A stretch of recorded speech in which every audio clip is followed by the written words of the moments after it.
Welcome to Interesting Enough. He is Trey. I am Nolan. Thank you guys so much for joining us once again. This is your first time listening to the podcast. Just go ahead and give us a like, subscribe. We're on Apple, Spotify, all that good stuff. Got a lot of content to get into, so thank you. Trey, man, what's going on? How you feeling? Man, I'm feeling good, man. You know, the week has already started out with a bang. Yeah, that's Kendrick's dissing pretty much Drake, J. Cole, and every other rapper you could think of. Like, hey, we starting out with a bang as far as I'm concerned. Yeah, we wanted to talk about the Kendrick thing on Friday, but yeah, it's actually kind of good that we waited because we got some more info on it. So I do want to talk about that. So we'll get to some sports stuff later, but we don't have a lot of pop culture stuff usually going on this time of the year. But let's talk about it. We got to talk about the Kendrick. Let's talk about this because. Well, let me bring the audience and you, because you already know my range of emotions because I was describing this to you when it was happening. So obviously Metro Boomin drops the album. Everybody knows the Kendrick diss at this point. Just want to take people through my range of emotions. Obviously, I'm a J. Cole fan. I'm a Kendrick fan too. By the way, Trey, you and I did a whole breakdown review on this man's album. So we love Kendrick here. Yeah. But J. Cole's my guy, obviously. And my first initial thought process was, damn, you know what I mean? Like, that was my first, if I'm just being honest, my very first thought when I saw that morning was, damn. You know, I was like, I'm like every other big hip hop fan. I wanted all of them to collab together, not beef. Then, as the day went on, a couple hours went by, I was like, you know what? I like competitive rap. Like, this isn't like anything like super detrimental or like these beefs that it can really go the wrong way. Like we've seen other previous beefs. So I'm like, I like competitive rap. And then my third thing was, I'm a Drake fan, and Drake's one of my favorites too. I was like, why my dog J. Cole got to be basically catching a collateral for basically beef with Kendrick and Drake? That's what I'm taking away from it after all that stuff. I'm looking back on it. So that was my range of emotions. All that basically happened in the span of probably 3-4 hours. So that was my range of emotions. You've had a couple of days to sit on it now. How are you feeling about it? Well, I just want to address something you said. Okay. I don't necessarily think it's collateral because I think Kendrick Lamar, he's a competitor. I think he truly believes that he is the greatest or best rapper in the world. And I think that J. Cole, somebody who's stated that, he's part of the top three of the big three. And he's kind of been, I would say, not bashful about considering himself the greatest rapper in the world. I think Kendrick kind of took that as a challenge, and I think that he's kind of responding. So I kind of have to push back a little bit on that. Wait, but hold on. I'm adjust that point. J. Cole in the entire verse essentially just talks about them being the big three, and then the only thing that he separated himself for was he said the Muhammad Ali line. So if you telling me Kendrick took the Muhammad Ali line as a shot, but I think he also. And this is gonna sound funny, but I think he kind of took the big three as his child. I think he's like Kendrick feels like Michael Jordan. Like, hold on, there ain't no big three. Y'all can be below. Right. Yeah, I see. But I'm at the top, so let's get that story. So I think he took that. You and me, we probably wouldn't take offense to that, but I think he did, just as a competitor. And I want to bring the point, and we talked about this before the pod on that day. Kendrick, I think the biggest difference between Kendrick, I'll compare Kendrick and Cole at first. I really think Kendrick absolutely cares, and this is before this verse. I think he absolutely 100% cares about the mantle, like who is the GOAT and who we view as the GOAT or the current GOAT of rap. I think J. Cole cares about it in a competitive sense, but I don't think he really goes to sleep at night and is concerned about this. Not that Kendrick is, I shouldn't say go to sleep at night, but I think J. Cole is more on a friendly end of it. He's like, yeah, I really think my skills is number one, but I don't really care if y'all think I'm number one or not. I think Kendrick really cares who I think he makes it always the point when he does work. If you think about how he operates, how long he takes to drop projects, how he he's not the only one that doesn't do interviews, but just a lot of the aura around Kendrick. I never really thought about it too much more than until really this verse. I was like, well, Kendrick's kind of always been this way, but I guess we just kind of always take it as, oh, he's quiet and stuff. But I was like, Kendrick's not really the nice guy type thing. He's quiet, but there's a difference between quiet and nice. J. Cole's probably the nice guy. Kendrick's just quiet. I agree. Kendrick's just quiet. Like you said, he's not really the nice guy. He's kind of more abrasive than people really give him credit for. Right. So that was my thought on it too. But the reason I say the collateral Trey is, and obviously people have seen it, and you saw this dates back to the, there were some shots with the back in 2013 with Nothing Was the Same with Drake and Kendrick, where Kendrick saying a line and Drake was this was like at the time when Kendrick was just getting started though for the most part. And Drake was like, oh, basically kind of downplayed him and it was cute. And Kendrick does seem like type of dude that probably holds some grudge. I ain't gonna lie. He probably he does seem like that type of dude. And Definitely does. and then the third thing I thought of Trey, I don't know if you what you think about this, but I always thought that when we wanted the whole J. Cole the whole J. Cole Kendrick, project or songs or albums, we've always wanted that. I always felt like based on what I've heard J. Cole say, he always was like, well, time has got to be right. People are at different place, this and that. I always felt like J. Cole would probably be down to do it, but Kendrick wouldn't. Like, does that make sense? Like, I always felt, not that like they dislike each other, but just saying, like, I feel like Kendrick would be the one that was holding it up, not the J. Cole end of it. You know what I mean? Yeah, let's be real about it. Kendrick seems like he's the type that he wants to be on top of the mantle, and he doesn't want to share it with anybody else. Like, he wants to be the guy. Yeah. And in order for him to be the guy, it's kind of like those old school NBA players. They're like, oh, I would never team up with another great player. I want to be the man on my own team. That's who Kendrick is. He just wants to be the man on his own team, but still be the best. So I was thinking about that too. I'm like, he will collab with people, but I noticed he won't collab with people that he thinks that could threaten that throne. And those people that can threaten it would be really Drake and J. Cole, for real. Like, as far as what would be in the narrative. So I do think it's a calculated thing for Kendrick not doing that. Now, in terms of the music, the song was hard, Trey. The song was hard. The song was hard. The song was hard. The album was hard. I'm still bumping the album, and I was telling you about it too. The album is actually really good. I mean, it's Metro produced beats with Future. I mean, that's usually pretty good, right? Like, that's a pretty good combo. That's a PB&J kind of thing, right? It's probably going to work. But the song was hard. The song was hard, Trey. What did you think overall about the song and then Kendrick's verse, or in general? What did you think about that? Overall, like you said, I thought the song was really good, like really good. I was impressed. The only thing I would say on my first listen that caught me off guard was I was just kind of curious. So why now? Like, why diss them now? Like, nothing seems to have happened in the last few days or months. Well, I would say the tour, the J. Cole Drake tour. I mean, really, is that big of a deal? I mean, I don't know if the people that, like, in the younger generation really care about J. Cole, Drake, Kendrick, right? Like, in this way. But J. Cole and Drake's tour, we got to admit, Trey, you got a lot of attention, right? Just because they're two of the biggest artists. And one of the biggest songs of the entire spring fall was the big three, the big three, the big three. All you kept hearing is repeated the big three, that specific line. I think it's almost like the Michael Jordan Last Dance documentary. We were always talking about LeBron, but like now it's in front of our face. He won the championship in the bubble. That, like, COVID happened. We're all hyper focused on basketball because there's nothing else going on in the world. Jordan's like, right now I gotta drop the Last Dance. I gotta remind y'all right now. And I think that's the same thing with Kendrick.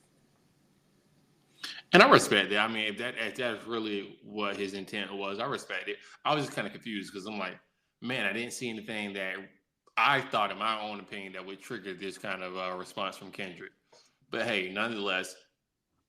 Now, do you think it's something he was sitting on? You think it was something that he was like plotting to do? Because I think he's been sitting on it. To me, Kendrick seems like the type where he's been sitting on this for a while, and then he was just finally like, you know what, I'm just going to do it. I think he's really competitive, and I really think this is what I think, Nolan. I think that he wanted J. Cole or Drake to make the first move. I think it's one of those kind of things. Like, if somebody's about to get it, if you could tell a fight's about to happen, but you're like, I want that person to throw the first punch before I actually get involved. Yeah. Mm-hmm. I feel like it was kind of one of those scenarios. But then when it was taking so long, he's like, man, forget this. I'm about to throw the first punch. I don't even care anymore. But technically, he didn't throw the first punch. Because when people are going back and looking at the lyrics, it's kind of like, so there was like a line, Trey, and I missed it too. I had to go back, but there was like a line in J. Cole where he basically mentioned like high steppers at the end of that verse. And he was like, I'll kick the high steppers or something like that. I'm butchering the verse, but he said something. I probably can pull it up while we're talking, but he said something about high steppers in the verse. And of course, his album was called Mr. Morale and the High Steppers. Okay, at first I thought it might be a reach, but then I was like, That is an interesting choice of words by J. Cole. And I was defending J. Cole saying he's taking collateral. I was like, maybe he was taking a subtle shot. And Kendrick was like, nah, y'all stop.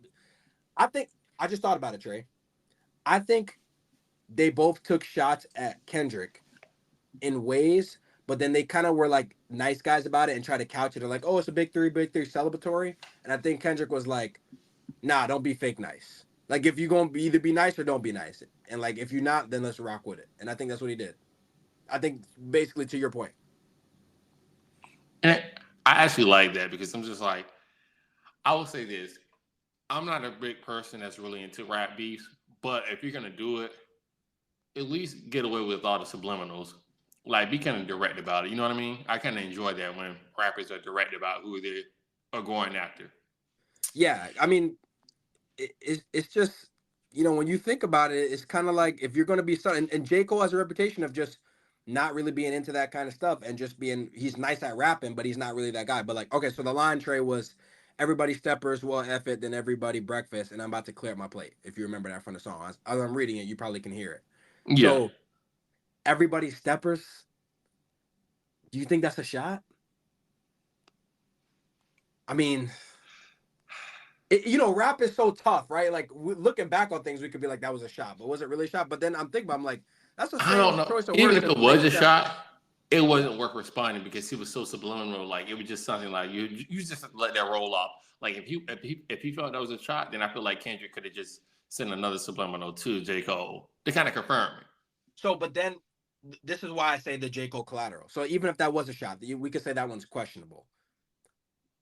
The Drake Kendrick thing is a little bit more real, dating back from 2013, with the nothing was the same shots and stuff like that. That has kind of been a thing that's happened. So maybe that was the thing that Kendrick wasn't really rocking with Drake to begin with, and he's like, "Oh, Cole, you rocking with him? All right, well, you stay on that side," type of thing. You know what I mean? I guess it was just, even though, like you said, nothing was the same. There were some shots in it. That was in 2013, and it just seems like, in my opinion, like it's just been so long. Like, why just now? You know what I mean? But I think it's a combo of what everything we said. I think it's a subtle shot with J. Cole. You like stay on that side if you rock with him. If you're Kendrick, I already don't really rock with Drake back then. You know Kendrick, he looked like he gonna hold a grudge, Trey. So like, so there's that. Like J. Cole, we're kind of cool. We're whatever. Oh, you on that side with him? Okay, you can stay with him. And then I'm ultra competitive as it is. If I'm Kendrick, I'm just already an ultra competitive rapper like that anyway. So I want to be on this specific mantle. So it may just be a combination of all those things put together. And then the fourth thing is, Trey, which I didn't mention yet, the Drake and Future piece of this, where like the people are going back and finding Drake verses from the Her Loss album, the one with 21 Savage. They're finding there was a lot of lyrics in that where Drake was talking about rappers like not being cool with him, but then still hit me up for a verse. Now, again, yeah, I did see that. I saw people going back and kind of deciphering those lyrics. Now, again, I don't know how you feel about this. I feel like we can go back in a lot of lyrics and kind of just like, I feel like sometimes guys are just popping it, you know, they just talk and they talk, right? I don't know if it necessarily always has to be like these are things that has exactly happened. And by the way, think about the amount of rappers that have probably hit up J. Cole to do a verse. Like, so I mean, not J. Cole, Drake to do a verse. So it's like to pick that it would be Future, that'd be tough. But then it's like lining up when you look at, like when we went with that deep dive, I'm like, it's kind of lining up with that. And then I started thinking back, I was like, wow, I haven't really seen Drake and Future like together, collabing together. You don't even see Drake like shout him out on social media. Like, you know, even Drake is usually the guy that like, you know, if he's cool with you, he'll repost your album when it's about to come out or something like that. Like I started thinking about it, it's like I haven't seen any of that stuff for years. And I guess we just assume that these guys are always cool because of the great music they've made together in the past. But I'm like, they could have, their relationship could have been strained. So it may just be a merge of perfect worlds. You got the Kendrick piece of it. Future's already like not really rocking with the Drake thing. And then of course, remember Trey, I don't know if we talked about this on the pod. You remember Metro complained about his album not winning the Grammy, and he said Drake's album with 21 Savage shouldn't have won. Yeah. So Metro just started this beef to begin with. So I think it's maybe a combination of all those things. But let's push this forward. Whose side you on? Or do we even have to pick sides? Because like I don't even care at this point. If someone makes another diss track, then I get involved. But at this point, I'm just kind of like, it was a cool song. You dissed them a little bit. I keep it pushing. Okay, but do you feel like, and again, I'm a fan of competitive, healthy beef, plant-based, grass-fed beef. I'm a fan of that beef, as long as obviously it's not dangerous. Do you feel that Drake and J. Cole, like what would you think if you were advising Drake or J. Cole? Do we respond? How do we respond? Do we wait a long time? Is it No, worth it? You like, what do we do here? Like, yeah, tell me how to go. If I let's don't start think with we respond. There's so much going okay. on right now. Like, I think that this will be on the back burner as far as what people are concerned about or what they're thinking about. And I think you can get away with not responding because if you respond, but your diss or your song isn't up to par, then it's just going to put a greater spotlight on you and what Kendrick said. But I feel like this can kind of, people are already kind of forgetting about it. Like, they're not talking about it as much as you think they would, as far as it being a Kendrick diss. So I think you Yeah, kind of like just let it go and people would just completely forget about it. I'm gonna disagree. I think if you're a guy that you say you're the guy, you have to respond. And there's been no time in any history of rap that a guy that thinks that they're the best hasn't responded. You can't not respond. Whether it's subtle or not subtle, whatever, you have to respond.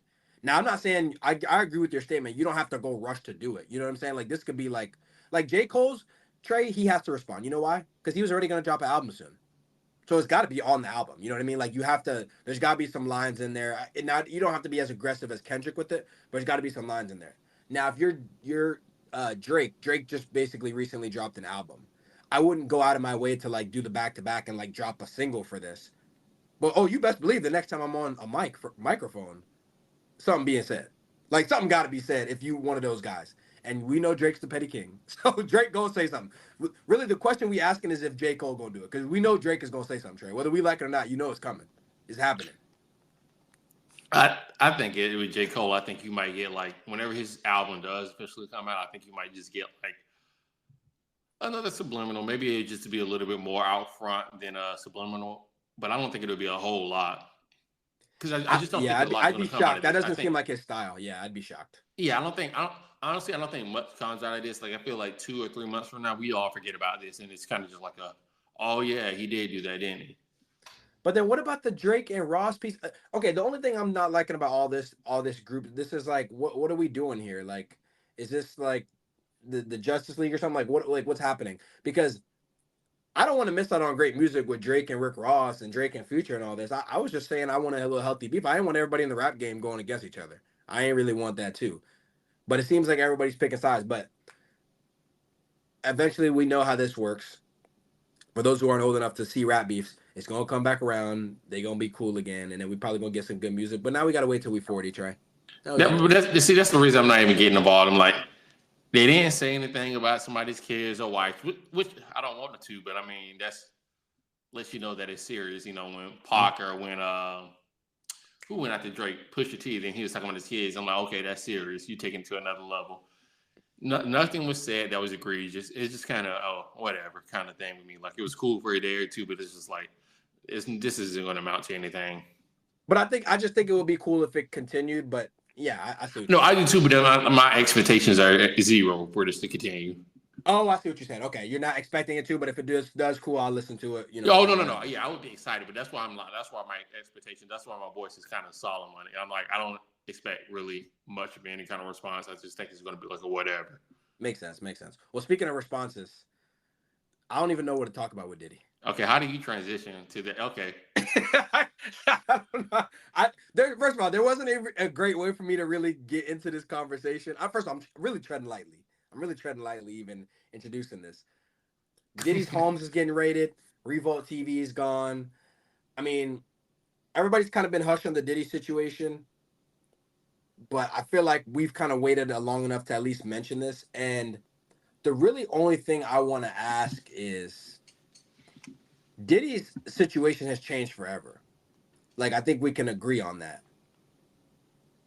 Where does he actually go from here? Let's just say he does beat some of these cases and whatever the case, whatever the case may be, no pun intended. Like, where does he actually go from here? Because his status as a mogul is now taking big, huge financial hits. And not that he's like broke or anything like that, but man, we don't know how far this rabbit hole is gonna go. first of all, if I'm Diddy's main focus needs to be in like beating whatever case might be coming his way. Right, Because right, it's right. one thing for it to be a civil suit. Okay, Diddy's a billionaire, pay out a little bit of money. Okay, bye. The Mm-hmm. feds got involved. And what is it like? The feds win 95% of their cases or something? It's like Yeah, some astronomical it's numbers. crazy. It's crazy. The percentage is crazy. Yeah, something astronomical. Once they get involved, if they got a case on you, you doing some time pretty much. So that would be my first thought. Would be like, hey, you need to beat these cases. My second thought for Diddy would be, however you were moving, it's not working anymore. It might have worked in the 90s, but we know all your business. Hell, at this point, we know who you've been sleeping with. It's not working anymore. Move differently. But the thing is, I feel like he probably was already moving differently. It's just like now all this stuff is kind of catching up to him. Kind of like really a lot of these people in the 90s and early 2000s, right? Like this, he's not the first person for really egregious things to come up. I just feel like his situation is tough because I think it's always tough when the people that are like in the highest positions of power, like when you think of like Weinstein's and stuff like that, where like they touch so many lives, and that was probably poor choice of words, but they literally had an effect on so many things. I'm sorry, they literally had an effect on so many things. So it's kind of like all these artists he's worked with, producers, this and that, and it's like he was a huge impact on the music industry and really what black people do to make a mark in this industry. So in a way it's like really solemn and sad that he was if he is convicted of these things is obviously despicable, but I don't even really know how to feel about it other than I just hope there's some wrong to this, but it just can't be at this point. I mean, the amount of evidence it seems, and like you said, the feds getting involved in this, and then you got things being rated. There's a random college basketball player, like what? Like I don't even know what's like. I have no idea what's going on at this Like, I point. don't even know how he got involved. Like, I'm like, is this real? Right, this isn't real. Like it's like it almost feels like we're just making up stuff, like random things, like it would sound even crazier in this case if he did this too. And it's like lo and behold, that's actually what's happening. So yeah, I don't know. It's an interesting situation, but I mean, we don't. Yeah, I mean, it's. I'll let you get the last one on Diddy. I mean, all I'm gonna say is, I listen. If what he did is true, I don't feel any sympathy for him. It's the same thing. It's the same way I feel about R. Kelly. I will admit he made good music. Did he Mm-hmm. produce some good music, or he had good artists on his label? And the thing is, You're a bad person though if you're doing what they say you're doing. Like, there's just no way around it. right, 100%. And the thing is, I feel like we had heard these stories about both of these guys over the years, and people kind of just even when I was a kid, you know what I mean, we'd heard some of this stuff. So I don't know. It's just interesting how things kind of come to light. But what I do want to talk about a nicer scandal, but more interesting. We got to talk about Shohei Ohtani because we've talked about him on the podcast before with his big, huge contract and his endorsements and everything like that. He's really the only baseball player that anybody ever pays attention to at this point for good reason, at least in the States. And Ohtani, if for people who haven't noticed or heard the news, his translator was actually found of having some, pretty precarious gambling debts to say the least. And the story just keeps getting interesting. So as a guy who's paying attention to it, I follow a lot of baseball pages. When the story first broke, they were at a game that night. The basically the interpreter spoke to the team and told everyone, "Hey, I had this gambling problem," and that was kind of it. Then we found out Ohtani was wiring money to him. The initial story sounded like Ohtani, or at least what the interpreter made it sound like, the Ohtani was wiring money to the guy because he knew he had gambling debts and was trying to help him out. Not Ohtani betting, but he knew he had gambling debts. Then the story all of a sudden changed, and then Ohtani was saying, "Hey, I had no idea what was going on. This guy was just taking money from me without me knowing."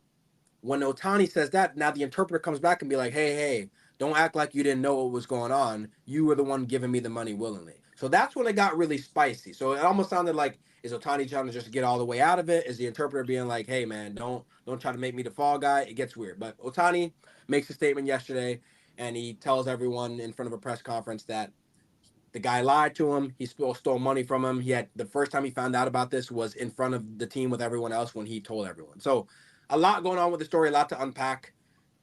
It's there's even more details that are coming out basically by the day. But what's your reaction to that, Trey? Oh, my reaction is Otani. He knew something.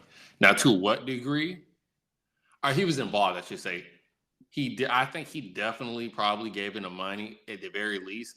Well, I'm not saying that. let's be clear what you're saying. I want to couch your saying. You're saying you believe that he gave money, not that he was actually betting.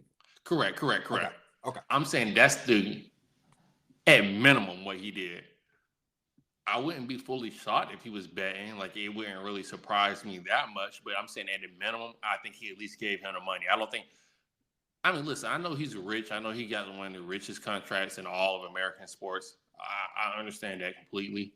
But I just find it hard to believe that $4 or $5 million just went missing and you didn't notice it. And then why is your interpreter? Why is he the one that's able to get $4 or $5 million out of your bank account? Like I can understand if you said it was my agent, your lawyer, because those guys they might have power of attorney, but your interpreter. Okay, so I'll give a point to that just as a baseball fan. So a lot of guys that have previous interpreters, it's a little bit of a different relationship because they're usually the only one that's basically with the guy all the time. So like they usually develop a really close bond, and those guys are typically doing more things than just being the interpreter. They are their pseudo trainer and their confidant and all that stuff. So I don't think it's that strange that that guy would have had access to his accounts. I'll just put it that way. Like that wouldn't be like that out of the ordinary. I like to err on the side of Otani didn't know because he's not the first or last athlete that's had money taken away from them, and we thought that they were on top of it. You know what I mean? Like, so to be fair, this is not like would be a foreign situation. However, what strikes me about Otani is he really seemed like a guy that was on top of his finances, in particular when we talked about the deferment with his contract and like the specifics. Now, he could have been advised of these things, of course, but he just seemed like a guy that's really on top of everything. And that's the part where you're saying, Trey, I'm like, he seems like he's on top of everything, even financially. And it's kind of like, well, you just didn't know about this. Now, the flip of the coin is from everything that these guys say about Otani, he's like ultra focused on just baseball. Like he's not even really even trying to do a bunch of these endorsements. Like he's just like all ball all the time. So guys that are all ball all the time, that could slip up too. So it's like really, really tough. And then the way the story was rolled out, where the guy's saying he lied and then he didn't, that gives me cause to pause. And then the last thing I will say, Trey, there was a lawyer that basically commented on this story and was basically like, hey, if I was a lawyer, and like obviously the lawyer Otani would have told the lawyer the truth, what actually happened, right? He's like, the lawyer would advise Otani not to come out and say that the guy lied and accuse him of this stuff because, like, legally, you could be stuck down the drain because you've already admitted something. So he was like, it's a good sign if Otani came out and purely said this because that means he may really, really have nothing to hide in that situation because most lawyers would advise against that. So that's just food for thought. Well, I really hope that's the case. Yeah, I mean, I don't really know. It's just really strange. I mean, I know we walked the Broke documentary and stuff like that, but for that guy to embezzle that much amount of money, I mean, but this could be over time. I guess here's the main portion, Trey. Whether he gave money or not willingly, honestly, as long as he's not betting on the games, I'm good. I hate to say it, I'm kind of good. You know what I mean? Like it's like as long as he wasn't actually betting on the games, like, and that's what the money was going towards, and he knew it was going towards. That's fine. Now, if a guy has a debt, that guy has a debt. Now, what if a person has a gambling debt, or they're trying to pay off their house or their car? It's all a debt to me at the end of the day. You know what I mean? Yeah. So that's the part where I like, and then I see on social media people are already accusing him and like, don't put him in the Pete Rose category. That's unfair. Like we're not gonna do that. And did you see Pete Rose's video, by the way? No, I heard about it, but I haven't seen it. Yeah, so Pete Rose pulled out a quick video, and he was like, "Hey, if that was me, they wouldn't have let me in the Hall of Fame." And it's like, there's some words I want to say about Pete Rose that we can't do in this podcast, but that's why Pete Rose, and I was a defender of Pete Rose getting into the Hall of Fame because when he bet on the games, he was a manager, not a player. So I always felt like, hey, what he did as a player should be cited. But when you say stuff like that, we can't really rock with you. I'm sorry. We can't rock with you, bro. Like, but yeah, he basically released a video and was like, yeah, if it was me, this and that. And he basically he insinuated it because Otani is foreign, which is like honestly the lowest blow to even like attempt. Yeah, okay. Pete Rose, just shut up. Right, yeah. That's all I gotta say. Yeah, that's what I got out of it too. I like Pete Rose. Yeah, just kind of do what you do at that point. But yeah, I mean, we really hope that story wasn't true. But baseball season is about to start, and I think it's gonna kind of get rolling, and we might not talk about it too much outside of if you're just watching Dodgers games. So I mean, the good thing is there's other sports going on. It won't be the main topic going No, forward. and that's what the MLB wants. They want us to forget about this. Yep. Now, Now, what I do want to add. This is mhm. one of the growing concerns about sports betting becoming such a big thing in this country. It's like, this story you might start to see it a little bit more often than you really like. How about Jonte Porter, basketball player for Toronto? I mean, we can't Exactly. make this up. It's literally happening now. And it's just like, man, like I don't want to get into soapbox on this podcast, but it's just like, man, we put sports betting everywhere. Like I even saw an article maybe a week or two ago where the NBA on their NBA app where you can watch games. Now they're going to have the betting lines down at the bottom and the little ticker that's scrolling across the screen. Normally, where they would have the scores for other games. So I'm like, Mm-hmm. we just really, you know what I'm saying? We're really diving in deep with this sports betting, man. I knew it was serious when I saw ESPN do the whole ESPN bet rollout. I was like, oh, this is serious. I was like, ESPN, like, y'all ain't about to get a bunch of money without on our watch. Without it. You know what I'm saying? Like, they're like, we about to get this money. So I'm not against sports betting or anything like that. I'm not a personal sports better. I'm also not opposed to it. Kind of do what you want to do with it.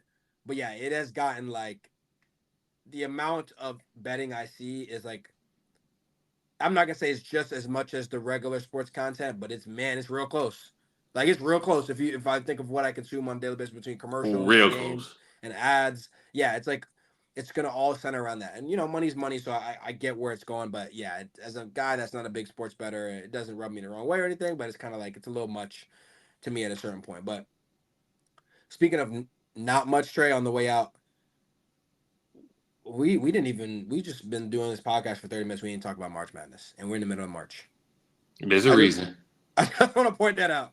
Like our brackets are probably down the drain at this point, Awful. but I think we'll probably talk about more of it as we get to the Final Four and some of the big teams. But I just want to share this thought because I thought that I knew I wasn't that interested in March Madness this year, and as you know, I actually watch college basketball. So usually I'm more intrigued than even most of my friends because I just actually watch it. This year I didn't really watch very much of it. The Hurricanes weren't very good. We didn't make the tournament. Whatever. I was like, you know what? When March Madness comes around, though, it's gonna be all good. I'm gonna end up, getting locked back in. I mean, I've watched some games, Trey, that's gone close to down to the wire, but man, as far as like wanting to go watch it, I just haven't had the same feeling, and I'm really, really scared for college basketball. Like, unless they get somebody stars to stay here, and I know you've talked about Cooper Flag a couple times in this pod, but you're right, they're gonna need a Cooper Flag or something because it ain't working. They are. The only reason I'm not scared about college basketball because I think there's just going to be a transition period from the men's game to the women's game, and I think the women's game is going to really take over the men's place. Where Mm-hmm. okay, this is the one that we all are really involved with. This is the one where we see the stars stay for 3 or 4 years. This is the one that we get invested with. I think that's what's going to happen, and I mean it's going to be different. Some guys are going to say, "Well, I like the men's game better," and all I got to say is, "So be it." Okay, but I gotta be fair. And by the way, I didn't mention that yet, but I was going to. Women's, I have no complaints with the women's game. I mean, you and I were just texting last night watching the Caitlin Clark. You know what I mean? Watching the full game of that. I'm want to watch Juju Watkins. I watched Paige Beckers and UConn a little bit earlier in the day. Big fans. But when Caitlin Clark and Angel Reese and I watched the LSU game I think the night before. When Caitlin Clark and Angel Reese are gone, is this going to be the same? Because I know they're capitalizing on the momentum now, or do you just think it's inevitable they're going to get another star that comes in? But the way Caitlin Clark she plays is a different reason, and the way Angel Reese plays and how she talks and that LSU squad and Kim Mulkey, that's a reason. So does that change when some of those, you know, basically some of those important figures and characters are gone? I think that is a great point you brought up. What I will say is, I don't know if it's. I think there might be like a down year after those players leave, like maybe let's say 1 or 2 years. Mm-hmm. But what I think they did was so big for women's basketball and putting it on the map is that I think that they're going to influence a generation of young women after them. So you might not see the Mm. effects for 5 or 6 years from now, But I think then that cycle, it would be like an uptick where every year we have a star, women's player or a great women's team that everybody wants to watch. I think Caitlin, I think she's going to the WNBA this year. And then, Angel Reese and Paige, they're both on their way out. I think that it might be a little bit of a downturn, but I don't think it lasts too long. Okay. So there is going to be effect. We just, obviously it might not be immediate. Okay, that makes sense. I think you could see that in the same way the Dream Team and stuff like that. Yeah, I can see that. I can definitely see that. Now for the men's, the good news is, Trey, they got rid of the G League Ignite and a couple of those. So you'll get a couple of more guys that were probably not going to go to college period, or at least, go to college, and we'll get some of those stars. We'll get the Jalen Greens and stuff like that in college, but it's in a rough spot right now. And I don't want to overreact too, because maybe it's just like the guys that we have in currently, because this can change in a year or two. We could have a couple 5-stars that's really exciting, and then we're back in it. So it can change very quickly, but it may just be one of those years that we just haven't had in a while. So maybe I'm just a little spoiled by it. You know what I mean? I mean, I think that's exactly what it is, and I don't think we really have any kind of star players in college men's basketball right now. I think that's her, and then the star coaches, the Mike Krzyzewski's and Roy Williams, and I can't remember what was the black coach. He used to always had the towel around his head. Oh, John Thompson. Thank you, John Thompson. Like, all those guys are gone, so it's just like there's not a lot of compelling things going for men's college basketball at this point. And that's true. You know what? The coaches were a big part of college football and basketball, if you think about it, like the figures. That is true. We don't have the Nick Saban's gone. You know what I'm saying? Like you said, Coach K, Roy Williams. Like, man, I didn't think about that too, because the programs, you're synonymous with those coaches as well too. And I think the only coaches that we even have left, and I don't think every casual knows them, but we only really have like Tom Izzo and like Bill Self. Kansas and Michigan State. I mean, those are two off the top of my head I can think of. I'm sure there's like a couple, but those are really the main ones I can think of that's been there for forever.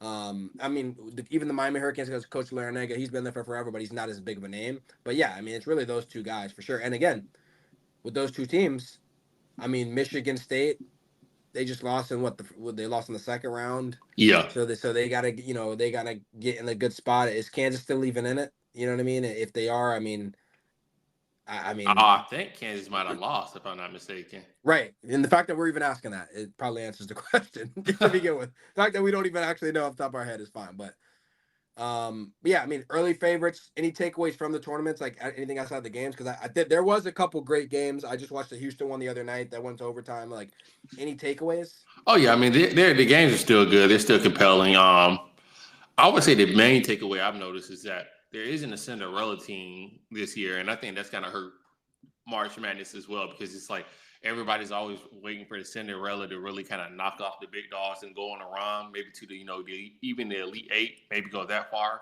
Right.